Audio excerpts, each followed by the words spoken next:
वाहिगुरु जी का खालसा वाहिगुरु जी की फतेह। अज जत्था सरलत खालसा वालों सिख यूथ फैडरेशन भिंडरांवाला वालों जथेदार जगतार सिंह हवारा कमेटी श्री गुरु ग्रंथ साहिब सत्कार कमेटी ਅਤੇ ਭਾਈ ਧਰਮ ਸਿੰਘ ਖਾਲਸਾ ट्रस्ट वालों ਸਾਂਝੇ रूप के ਸਮੁੱਚੀਆਂ पंथक जथेबंदियां वालों संगतां दे वालों ये जिहड़ा मार्च आ वो उलीकिया गया सी। गोल्डन गेट तो श्री अकाल तख्त साहिब तक असी पहुँचे हाँ। जो दहाकियां तो साडे बंदी सिंह ਵੱਖ-ਵੱਖ जेलों के विच नज़रबंद आ, अपनियां सजावां पूरियां भी कर चुके आ, लेकिन हिंद सरकार वालों दिल्ली दरबार वालों मोदी सरकार वालों भगवें ब्रिगेड के वालों उन्होंने रिहा नहीं किया जा रहा। सानू वार-वार गुलामी का जिहड़ा एहसास आ करवाया जा रहा, सानू नीवा विखाया जा रहा है। सरकार साडी जिहड़ी अणख आ वो मारना चाहुंदी है, लेकिन असीं अपने बंदी सिंघां दी रिहाई दे लई लंबे समय तो जिहड़ा आ वो यतनशील आ। फिर भी सरकार दे बोले कन्ना तक ये आवाज़ नहीं पहुँच रही, उन्हां दे कंन ते जिहड़ा जूं आ वो नहीं सरक रही।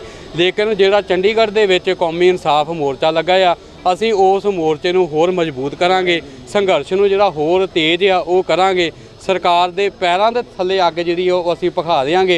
मोदी सरकार दे गल दे विच जिहड़ा आ ਉਹ अंगूठा दे के ਅਸੀਂ अपने बंदी ਸਿੰਘਾਂ ਨੂੰ जिहड़ा रिहा आ वो करावांगे। जथेदार भाई जगतार सिंह हवारा, भाई जगतार सिंह तारा, भाई बलवंत सिंह राजोआना, भाई परमजीत सिंह प्योरा, भाई गुरमीत सिंह, भाई लखविंदर सिंह, भाई शमशेर सिंह, भाई गुरदीप सिंह खैड़ा, प्रोफैसर दविंदर सिंह भुੱਲਰ आदि सिंह जिहड़े साडे जेलों के विच जिहड़ा नज़रबंद आ, लेकिन इन्हां नूं रिहाई नहीं मिल रही। तुसीं देखो कि दूजे पासे जिहड़ी बीजेपी सरकार आ, मोदी सरकार आ, वो बलात्कारी ਅਤੇ ਕਾਤਲ सिरसे वाले नूं एक वोट बैंक वजों जिहड़ा आ वरत रही है। वार-वार उन्होंने जिहड़ी पैरोल आ वो दित्ती जा रही है कि मोदी ਅਤੇ अमित शाह जिहड़ा आ कि सिरसे वाला इन्हां दा जवाई लगदा आ। ये बार-बार उन्होंने पैरोल दे के सिखां नूं जिहड़ा आ वो चिढ़ा रहे आ, लेकिन अज तक जथेदार जगतार सिंह हवारा नूं पैरोल नहीं दित्ती गई, भाई तारा नूं पैरोल नहीं दित्ती गई। तो जेकर ਜਿਹੜੇ ਸਿੰਘਾਂ ਨੂੰ ਪੈਰੋਲ मिली भी है ਉਹਨਾਂ ਦੇ ਲਈ ਵੀ ਅਸੀਂ ਜਿਹੜਾ ਲੰਬਾ ਸੰਘਰਸ਼ ਜਿਹੜਾ ਆ ਉਹ ਲੜਿਆ ਆ। ਕਹਿਣ ਤੋਂ ਭਾਵ ਭਾਰਤ ਵਿੱਚ ਜਿਹੜੇ ਦੋਹਰੇ ਕਾਨੂੰਨ ਆ ਸਿੱਖਾਂ ਦੇ ਲਈ ਹੋ ਰਿਹਾ ਤੇ ਬਹੁ ਗਿਣਤੀ ਦੇ ਲਈ ਜਿਹੜਾ ਆ ਉਹ ਹੋ ਰਿਹਾ। ਭਾਰਤ ਆਪਣੇ ਆਪ ਨੂੰ ਸਭ ਤੋਂ ਵੱਡਾ ਲੋਕਤੰਤਰ ਅਖਵਾਉਂਦਾ ਆ। ਅਸੀਂ ਲੰਬੇ ਸਮੇਂ ਤੋਂ ਆਵਾਜ਼ ਜਿਹੜੀ ਬੁਲੰਦ ਕਰ ਰਹੇ ਹਾਂ, ਲੇਕਿਨ ਫਿਰ ਵੀ ਜਿਹੜੀ ਨਹੀਂ ਜਿਹੜੀ ਆ ਸੁਣੀ ਜਾ ਰਹੀ। ਆਪਣੇ ਆਪ ਨੂੰ ਲੋਕਤੰਤਰ ਅਖਬਾਰ ਆ, ਧਰਮ ਨਿਰਪੱਖ ਜਿਹੜਾ ਅਖਬਾਰ ਆ, ਮਨੁੱਖੀ ਹੱਕਾਂ ਦਾ ਅਲੰਬਰਦਾਰ ਅਖਵਾਉਣ ਦਾ ਦਾਅਵਾ ਕਰਦਾ ਆ, ਪਰ ਅਸਲ ਵਿੱਚ ਇਹ ਇੱਕ ਹਿੰਦੂ ਰਾਸ਼ਟਰ ਆ। ਇਹ ਸਿੱਖ ਕੌਮ ਅਤੇ ਹੋਰ ਘੱਟ ਗਿਣਤੀ ਕੌਮਾਂ ਨੂੰ ਜਿਹੜਾ ਆ ਉਹ ਦਬਾ ਕੇ ਰੱਖਣਾ ਚਾਹੁੰਦਾ ਆ। ਸਾਡੀ ਗੁਲਾਮੀ ਇੱਥੋਂ ਤੱਕ ਵੱਧ ਚੁੱਕੀ ਹੋਈ ਹੈ ਕਿ ਸਾਡਾ ਇਸ ਦੇਸ਼ ਵਿੱਚ ਧਰਮ, ਬੋਲੀ, ਸੱਭਿਆਚਾਰ, ਵਿਰਸਾ, ਇਤਿਹਾਸ, ਪਹਿਰਾਵਾ, ਕਕਾਰ ਸਾਡਾ ਕੁਝ ਵੀ ਸੁਰੱਖਿਅਤ ਨਹੀਂ। ਸ੍ਰੀ ਗੁਰੂ ਗ੍ਰੰਥ ਸਾਹਿਬ ਮਹਾਰਾਜ ਜੀ ਦੀਆਂ ਲਗਾਤਾਰ ਬੇਅਦਬੀਆਂ ਹੋ ਰਹੀਆਂ, ਲੇਕਿਨ ਇਨਸਾਫ ਕੋਈ ਨਹੀਂ। ਸੋ ਇਸ ਤੋਂ ਵੱਡੀ ਗੁਲਾਮੀ ਦੀ ਜਿਹੜੀ ਉਦਾਹਰਨ ਹੈ ਉਹ ਹੋਰ ਕੀ ਹੋ ਸਕਦੀ ਹੈ। ਸੋ ਇਸ ਕਰਕੇ ਲੰਬੇ ਸਮੇਂ ਤੋਂ ਜਦੋਜਹਿਦ ਅਸੀਂ ਕਰ ਰਹੇ ਹਾਂ। ਜਥੇਦਾਰ ਭਾਈ ਜਗਤਾਰ ਸਿੰਘ ਹਵਾਰਾ ਦੇ ਹੁਕਮਾਂ ਦੇ ਕੌਮੀ ਇਨਸਾਫ ਮੋਰਚਾ ਚੰਡੀਗੜ੍ਹ ਦੀਆਂ ਬਰੂਹਾਂ ਦੇ ਉੱਤੇ ਲੱਗਾ ਹੋਇਆ।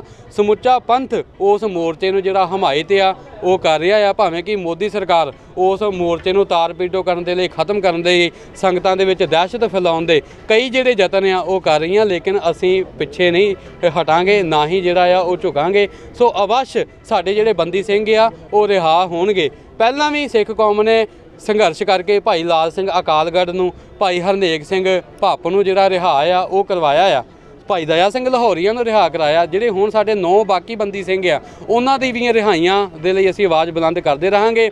ਅਤੇ ਇੱਕ ਭਾਰਤ ਸਰਕਾਰ ਦੀ ਨੀਤੀ ਆ ਕਿ ਜੇਕਰ ਸਿੱਖ ਕੌਮ ਦੇ ਦਬਾਅ ਹੇਠ ਇੱਕ ਬੰਦੀ ਸਿੰਘ ਨੂੰ ਰਿਹਾ ਕਰਨਾ ਵੀ ਪੈ ਜੇ ਤਾਂ 50 ਬੰਦੀ ਸਿੰਘ ਜਿਹੜੇ ਆ ਉਹ ਹੋਰ ਜਿਹੜੇ ਨਵੇਂ ਬਣਾ ਦਿੱਤੇ ਜਾਣ। ਜਿਵੇਂ ਭਾਈ ਜਗਤਾਰ ਸਿੰਘ ਜੱਗੀ ਜੋਹਲ, ਭਾਈ ਰਮਨਦੀਪ ਸਿੰਘ ਬੱਗਾ, ਭਾਈ ਹੋਰ ਜਿਹੜੇ ਸਾਡੇ ਜਿਹੜੇ ਸਿੰਘ ਆ, ਭਾਈ ਹਰਦੀਪ ਸਿੰਘ ਸ਼ੇਰਾ ਵਰਗੇ, ਉਹਨਾਂ ਨੂੰ ਫਸਾਇਆ ਜਾ ਰਿਹਾ। ਨੌਜਵਾਨਾਂ ਨੂੰ ਟੈਰਰਿੰਗ ਫੰਡਿੰਗ ਦੇ ਕੇਸ ਉਹ ਪਾਏ ਜਾ ਰਹੇ ਆ। UAPA ਜਿਹੜੀ ਲਾਈ ਜਾ ਰਹੀ ਆ ਨੌਜਵਾਨਾਂ ਦੇ ਉੱਤੇ।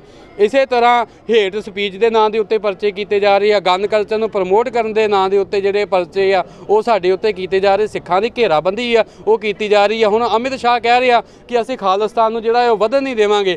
ਜਦੋਂ ਤੁਸੀਂ ਸਿੱਖਾਂ ਨੂੰ ਇਨਸਾਫ ਹੀ ਨਹੀਂ ਦੇਣਾ, ਇੱਥੇ ਸਾਡਾ ਇਸ਼ਟੀ ਸੁਰੱਖਿਅਤ ਨਹੀਂ ਆ, ਤਾਂ ਫਿਰ ਸਿੱਖ ਉਹ ਖਾਲਿਸਤਾਨ ਦੀ ਆਜ਼ਾਦੀ ਦੇ ਲਈ ਜਿਹੜੀ ਆਵਾਜ਼ ਆ ਉਹ ਬੁਲੰਦ ਕਰਦੇ ਰਹਿਣਗੇ। ਜਦੋਂ ਤੁਸੀਂ ਸਾਡਾ ਸ੍ਰੀ ਅਕਾਲ ਤਖਤ ਸਾਹਿਬ ਵੀ ਤੋਪਾਂ ਟੈਂਕਾਂ ਦੇ ਨਾਲ ਜਿਹੜਾ ਆ ਉਹ ਢਾਹ ਦਿੱਤਾ ਤਾਂ ਪਿੱਛੇ ਕੀ ਬਚਿਆ। ਸੰਤ ਜਰਨੈਲ ਸਿੰਘ ਜੀ ਨੇ ਆਖਿਆ ਸੀ ਕਿ ਜੇਕਰ ਦਰਬਾਰ ਸਾਹਿਬ ਉੱਤੇ ਹਮਲਾ ਹੋਇਆ ਤਾਂ ਖਾਲਿਸਤਾਨ ਦੀ ਨੀਂਹ ਰੱਖੀ ਜਾਵੇਗੀ। ਅਸੀਂ ਖਾਲਿਸਤਾਨ ਦੇ ਲਈ ਹਥਿਆਰਬੰਦ ਸੰਘਰਸ਼ ਵੀ ਜਿਹੜਾ ਲੜਿਆ। ਜਮਹੂਰੀਅਤ ਰਾਜਨੀਤਿਕ ਤਰੀਕੇ ਦੇ ਨਾਲ, ਜਿਹੜੀ ਲੋਕਤੰਤਰਿਕ ਤਰੀਕੇ ਦੇ ਨਾਲ ਸਾਡਾ ਜਿਹੜਾ ਸੰਘਰਸ਼ ਆ ਉਹ ਸਾਡਾ ਜਾਰੀ ਆ। ਭਾਈ ਹਰਜਿੰਦਰ ਸਿੰਘ ਜਿੰਦਾ, ਭਾਈ ਸੁਖਦੇਵ ਸਿੰਘ ਸੁੱਖਾ ਦੇ ਵੀ ਬਿਆਨ ਨੇ ਕਿ ਖਾਲਿਸਤਾਨ ਦੀ ਮੰਗ ਉਹਨਾਂ ਅਤਿਆਚਾਰਾਂ ਦੀ ਦੇਣ ਆ ਜਿਹੜੇ ਸਾਡੇ ਉੱਤੇ ਕੀਤੇ ਗਏ ਤੇ ਕੀਤੇ ਜਾ ਰਹੇ ਨੇ। ਅਮਿਤ ਸ਼ਾਹ ਸਾਨੂੰ ਦਬਾ ਨਹੀਂ ਸਕਦਾ। ਅਸੀਂ ਤਾਂ ਹਰ ਰੋਜ਼ ਗੁਰੂ ਘਰਾਂ ਦੇ ਵਿੱਚ ਰਾਜ ਕਰੇਗਾ ਖਾਲਸਾ ਦਾ ਜਿਹੜਾ ਨਾਅਰਾ ਆ ਉਹ ਪੜ੍ਹਦੇ ਆ। ਤੇ ਖਾਲਿਸਤਾਨ ਕੋਈ ਹਵਾ ਵੀ ਨਹੀਂ ਆ। ਇਹ ਇੱਕ ਪਵਿੱਤਰ ਸ਼ਬਦ ਆ ਜਿਹਨੂੰ ਭਗਤਾਂ ਨੇ ਬੇਗਮਪੁਰਾ ਜਿਹੜਾ ਆ ਉਹ ਆਖਿਆ ਆ, ਪੰਜਵੇਂ ਪਾਤਸ਼ਾਹ ਜੀ ਨੇ ਹਲੇਮੀ ਰਾਜ ਆਖਿਆ ਆ, 10ਵੇਂ ਪਾਤਸ਼ਾਹ ਜੀ ਨੇ ਸਾਨੂੰ ਰਾਜ ਕਰੇਗਾ ਖਾਲਸਾ ਦਾ ਜਿਹੜਾ ਸੰਕਲਪ ਆ ਉਹ ਦਿੱਤਾ ਆ। ਜਿਹੜੇ ਸਿਆਣੇ ਅਤੇ ਸੂਝਵਾਨ ਬੰਦੇ ਆ ਉਹ ਤਾਂ ਕਹਿ ਰਹੇ ਆ ਕਿ ਭਾਈ ਜਦੋਂ ਸਿੱਖਾਂ ਨੂੰ ਇਨਸਾਫ ਹੀ ਨਾ ਮਿਲਣਾ ਤੇ ਫਿਰ ਸਿੱਖ ਹੋਰ ਕਰਨ, ਸਾਡੇ ਤੋਂ ਹੋਰ ਕੋਈ ਜਿਹੜਾ ਰਾਹ ਆ ਉਹ ਨਹੀਂ ਬਚਿਆ ਹੋਇਆ।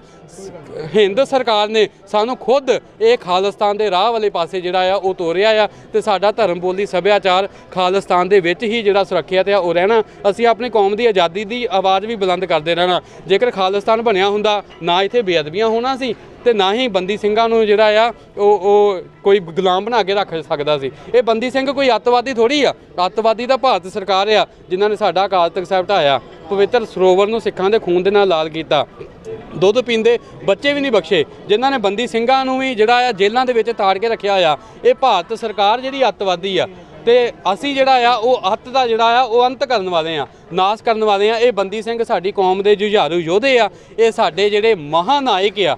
ਇਹਨਾਂ ਨੇ ਜੋ ਕੁਝ ਕੀਤਾ ਸ੍ਰੀ ਗੁਰੂ ਗ੍ਰੰਥ ਸਾਹਿਬ ਜੀ ਦੇ ਅਦਬ ਸਤਿਕਾਰ ਦੇ ਲਈ ਕੀਤਾ, ਧਰਮ ਦੇ ਲਈ ਕੀਤਾ, ਕੌਮ ਦੇ ਲਈ ਕੀਤਾ ਆ, ਜਿਹੜਾ ਪੰਥ ਦੇ ਲਈ ਜਿਹੜਾ ਆ ਉਹ ਕੀਤਾ ਆ। ਇਹ ਬੰਦੀ ਸਿੰਘਾਂ ਦੀ ਜਿਹੜੀ ਗਿਣਤੀ ਆ ਉਹ ਜੁਝਾਰੂ ਯੋਧਿਆਂ ਦੇ ਵਿੱਚ ਜਿਹੜੀ ਆ ਉਹ ਗਿਣੀ ਜਾਣੀ ਆ। ਦੂਜੇ ਪਾਸੇ ਚਾਹੇ ਇੰਦਰਾ ਗਾਂਧੀ ਹੋਵੇ ਚਾਹੇ ਮੋਦੀ ਹੋਵੇ, ਇਹ ਸਾਡੇ ਲਈ ਅਬਦਾਲੀ ਆ, ਇਹ ਸਾਡੇ ਲਈ ਜਿਹੜੇ ਆ ਉਹ ਜ਼ਕਰੀਆ ਖਾਂ ਆ। ਦੂਜੇ ਪਾਸੇ ਜਿਹੜਾ ਭਗਵੰਤ ਮਾਨ ਆ ਉਹ ਵੀ ਬੇਅੰਤਾ ਬੁੱਚੜ ਬਣਨ ਦੀ ਜਿਹੜੀ ਕੋਸ਼ਿਸ਼ ਆ ਉਹ ਕਰ ਰਿਹਾ ਆ। ਪਰ ਜੇਕਰ ਮੋਦੀ ਨੇ ਔਰੰਗਜ਼ੇਬ ਬਣਨਾ ਹੀ ਆ ਤੇ ਭਗਵੰਤ ਮਾਨ ਨੇ ਵੀ ਬੇਅੰਤਾ ਬੁੱਚੜ ਜਾਂ ਜ਼ਕਰੀਆ ਖਾਂ ਬਣਨਾ ਹੀ ਆ, ਤੇ ਇਸ ਤੋਂ ਪਹਿਲਾਂ ਇਹਨਾਂ ਨੂੰ ਸਿੱਖ ਕੌਮ ਦਾ ਜਿਹੜਾ ਇਤਿਹਾਸ ਆ ਉਹ ਪੜ੍ਹ ਲੈਣਾ ਚਾਹੀਦਾ ਆ।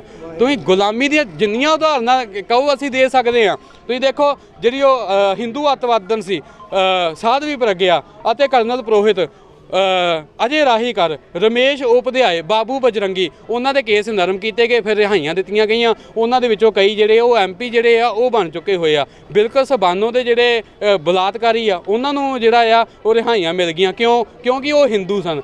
ਸਾਨੂੰ ਸਿੱਖ ਹੋਣ ਦੀ ਜਿਹੜੀ ਸਜ਼ਾ ਹੈ ਉਹ ਦਿੱਤੀ ਜਾ ਰਹੀ ਆ। ਜਿਨ੍ਹਾਂ ਪੁਲਿਸ ਵਾਲਿਆਂ ਨੇ ਸਿੱਖਾਂ ਦੇ ਝੂਠੇ ਪੁਲਿਸ ਮੁਕਾਬਲੇ ਬਣਾਏ, ਪਹਿਲਾਂ ਤਾਂ ਉਹਨਾਂ ਨੂੰ ਕੋਈ ਸਜ਼ਾ ਨਹੀਂ, ਕਿਉਂਕਿ ਹਿੰਦ ਸਰਕਾਰ ਦੇ ਕਹੇ ਤੇ ਉਹਨਾਂ ਨੇ ਇਹ ਸਾਰਾ ਜਿਹੜਾ ਜ਼ੁਲਮ ਆ ਉਹ ਕੀਤਾ ਸੀ। ਉਸ ਤੋਂ ਬਾਅਦ ਤੁਸੀਂ ਦੇਖੋ ਕਿ ਜੇਕਰ ਲੰਬਾ ਸੰਘਰਸ਼ ਲੜ ਕੇ ਸਿੱਖ ਕੌਮ ਨੇ ਉਹਨਾਂ ਪੁਲਿਸੀਆਂ ਨੂੰ ਸਜ਼ਾਵਾਂ ਦਿਵਾਈਆਂ ਵੀ ਤੇ 5 ਸਾਲਾਂ ਬਾਅਦ ਹੀ ਕੈਪਟਨ ਸਰਕਾਰ ਨੇ ਉਹਨਾਂ ਨੂੰ ਜਿਹੜਾ ਰਿਹਾ ਆ ਉਹ ਕਰ ਦਿੱਤਾ। ਸੋ ਸਾਡੇ ਕਾਤਲਾਂ ਦੀ ਪੁਸ਼ਤ ਪਨਾਹੀ ਹੋ ਰਹੀ ਹੈ, ਪਰ ਸਾਡੇ ਯੋਧਿਆਂ ਨੂੰ ਜਿਹੜਾ ਆ ਉਹ ਰਿਹਾ ਜਿਹੜਾ ਆ ਉਹ ਨਹੀਂ ਕੀਤਾ ਜਾ ਰਿਹਾ।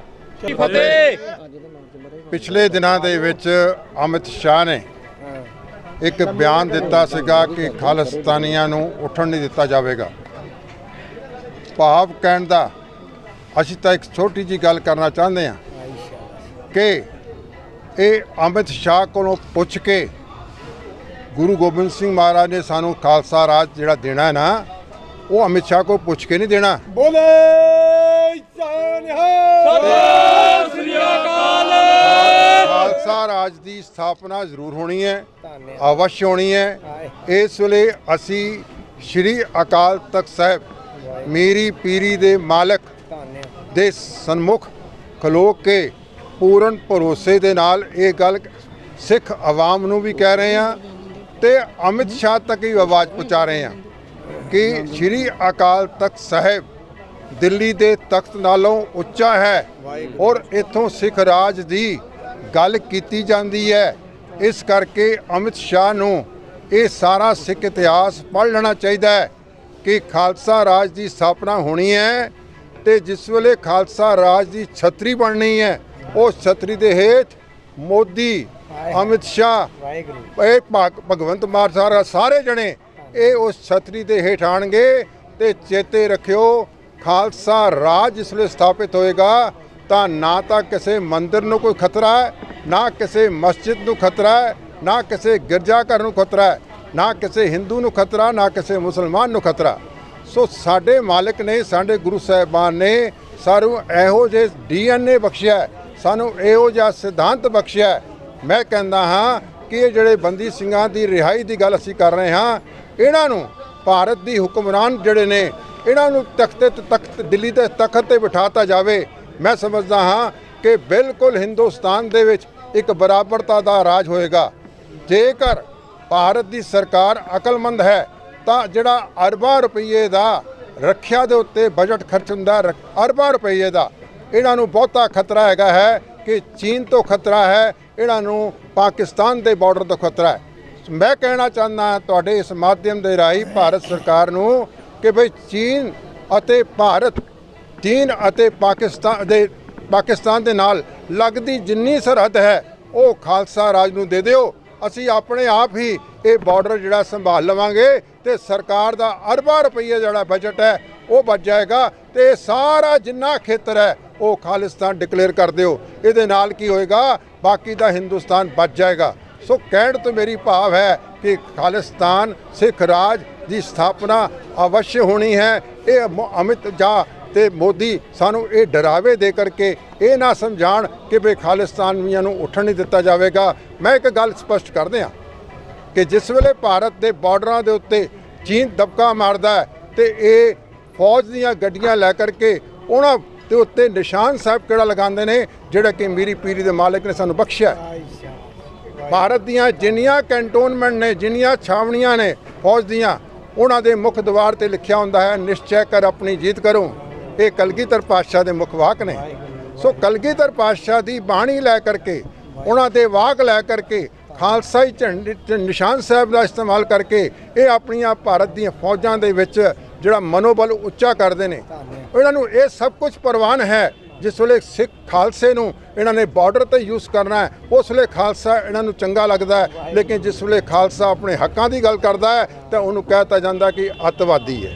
ਸੋ ਇਹ ਅਸੀਂ ਇਹਨਾਂ ਨੂੰ ਸਮਝਾਉਣਾ ਚਾਹੁੰਦੇ ਹਾਂ ਕਿ ਭਈ ਉਸੇ ਖਾਲਸੇ ਨੇ ਆਪਣਾ ਸਿੱਖ ਰਾਜ ਦੀ ਗੱਲ ਤੇ ਖਾਲਿਸਤਾਨ ਦੀ ਗੱਲ ਜੇ ਮੰਗਦੇ ਨੇ ਤਾਂ ਜਿੱਤੇ ਰੱਖਿਓ, ਇਹ ਸਾਡਾ ਹੱਕ ਬਣਦਾ ਹੈ ਤੇ ਅਸੀਂ ਆਪਣਾ ਹੱਕ ਲੈ ਕੇ ਰਵਾਂਗੇ। ਵਾਹਿਗੁਰੂ ਜੀ ਕਾ ਖਾਲਸਾ, ਵਾਹਿਗੁਰੂ ਜੀ ਕੀ ਫਤਿਹ। ਹਾਂਜੀ, ਵਾਹਿਗੁਰੂ ਜੀ ਕਾ ਖਾਲਸਾ, ਵਾਹਿਗੁਰੂ ਜੀ ਕੀ ਫਤਿਹ।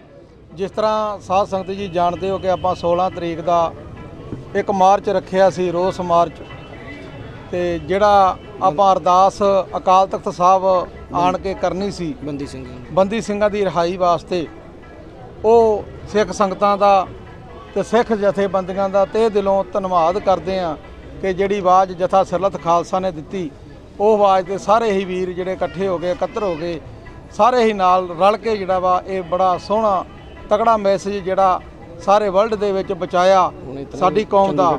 ਤੇ ਇਸ ਤਰ੍ਹਾਂ ਹੀ ਅਸੀਂ ਕੱਲ ਤੱਕ ਮੀਟਿੰਗ ਕਰ ਰਹੇ ਹਾਂ ਕਿ ਜਿੰਨੀਆਂ ਵੀ ਮਾਝੇ ਦੀਆਂ ਜਥੇਬੰਦੀਆਂ, ਅੰਮ੍ਰਿਤਸਰ ਦੀਆਂ ਜਥੇਬੰਦੀਆਂ, ਅਸੀਂ ਰਲ ਕੇ ਜਿਹੜਾ ਮੋਹਾਲੀ ਵਿੱਚ ਜਾ ਕੇ ਜਿਹੜਾ ਆਪਣਾ ਪੜਾਅ ਜਿਹੜਾ ਵਾ ਉਹ ਲਾਵਾਂਗੇ ਤੇ ਮਜ਼ਬੂਤ ਕਰਾਂਗੇ ਮੋਰਚੇ ਨੂੰ। ਜਿਹੜੇ ਉੱਥੇ ਨੌਜਵਾਨਾਂ ਦੇ ਜਾਂ ਬਜ਼ੁਰਗਾਂ ਦੇ ਜਾਂ ਬੱਚਿਆਂ ਦੇ ਪਰਚੇ ਕੀਤੇ ਗਏ ਉਹ ਵੀ ਜਿਹੜੇ ਨਾਲ ਰਲ ਕੇ ਰੱਦ ਕਰਾਵਾਂਗੇ ਤੇ ਜਿਹੜੇ ਬੰਦੀ ਸਿੰਘ ਆ ਇਹਨਾਂ ਨੂੰ ਰਿਹਾ ਕਰਾਉਣ ਦੀ ਅਸੀਂ ਵੱਧ ਤੋਂ ਵੱਧ ਜਿਹੜੀ ਆ ਉਪਰਾਲੇ ਕੋਸ਼ਿਸ਼ ਉਹ ਕਰਾਂਗੇ। ਚਾਹੇ ਜਾਨ ਵੀ ਚਲ ਜੇ, ਸਾਰੀ ਕੌਮ ਉਹਨਾਂ ਯੋਧਿਆਂ ਦੇ ਨਾਲ ਆ। ਕਿਉਂਕਿ ਉਹਨਾਂ ਨੂੰ ਅੱਤਵਾਦੀਆਂ ਦਾ ਖਿਤਾਬ ਦਿੱਤਾ ਜਾਂਦਾ। ਵੇਖੋ ਜਿਹੜਾ ਸਾਡਾ ਤਖਤ ਹਟਾਇਆ, ਜਿਹੜੇ ਸਾਡੇ ਬੱਚੇ ਕੁੱਖਾਂ ਦੇ ਵਿੱਚ ਮਾਰੇ ਦਿੱਲੀ ਦੇ ਵਿੱਚ, ਜਿਹੜੇ ਦੰਗੇ ਕਰਕੇ ਟਾਇਰ ਪਾ ਸਾਡੇ ਬੱਚੇ ਸਾੜੇ, ਸਾਡੇ ਬਜ਼ੁਰਗ ਸਾੜੇ, ਸਾਡੀਆਂ ਧੀਆਂ ਨਾਲ ਬਲਾਤਕਾਰ ਸੜਕਾਂ ਦੇ ਵਿੱਚ ਪਾ ਕੇ ਕੀਤਾ। 100 ਬੰਦੇ ਨੇ ਕੁੱਖਾਂ ਦੇ ਵਿੱਚ ਸਾਡੇ ਬੱਚੇ ਮਾਰੇ ਗਏ ਤੇ ਉਹਨਾਂ ਕਰਕੇ ਉਹ ਸੰਘਰਸ਼ ਉਹ ਯੋਧੇ ਲੜੇ, ਜਿਹੜੇ ਧਰਮ ਕਰਕੇ ਲੜੇ, ਗ੍ਰੰਥ ਪੰਥ ਕਰਕੇ ਲੜੇ। ਉਹ ਯੋਧਿਆਂ ਨੂੰ ਜਿਹੜਾ ਅਸੀਂ ਛਡਾਉਣ ਦਾ ਜਿਹੜਾ ਉਪਰਾਲਾ ਸਾਰੀਆਂ ਸਿੱਖ ਜਥੇਬੰਦੀਆਂ ਰਲ ਕੇ ਕਰਾਂਗੇ, ਕਰਦੇ ਰਹੇ ਹਾਂ ਤੇ ਰਹਿੰਦੀ ਦੁਨੀਆ ਤੱਕ ਕਰਾਂਗੇ। ਜਿੰਨਾ ਚਿਰ ਹੁਣ ਮੋਰਚਾ ਲੱਗਾ, ਚਾਹੇ ਆਖਰੀ ਸਵਾਸ ਤੱਕ ਸਾਡੀ ਜਾਨ ਵੀ ਚਲ ਜੇ, ਸਾਰੀ ਕੌਮ ਦੀ, ਸਾਡੇ ਯੋਧਿਆਂ ਦੀ, ਜਿਹੜੇ ਉੱਥੇ ਮੋਰਚਾ ਲਾ ਕੇ ਬੈਠੇ ਆ, ਅਸੀਂ ਜਾਨਾਂ ਵੀ ਗਵਾਵਾਂਗੇ। ਜਿੰਨਾ ਚਿਰ ਇਹ ਯੋਧੇ ਬਾਹਰ ਨਹੀਂ ਆਉਂਦੇ ਉਹਨਾਂ ਚਿਰ ਇਹ ਮੋਰਚਾ ਜਿਹੜਾ ਇਹ ਬਰਕਰਾਰ ਰਹੂਗਾ। ਧੰਨਵਾਦ ਸਾਰੀ ਸੰਗਤ ਦਾ, ਸਾਰੀਆਂ ਜਥੇਬੰਦੀਆਂ ਦਾ। ਵਾਹਿਗੁਰੂ ਜੀ ਕਾ ਖਾਲਸਾ।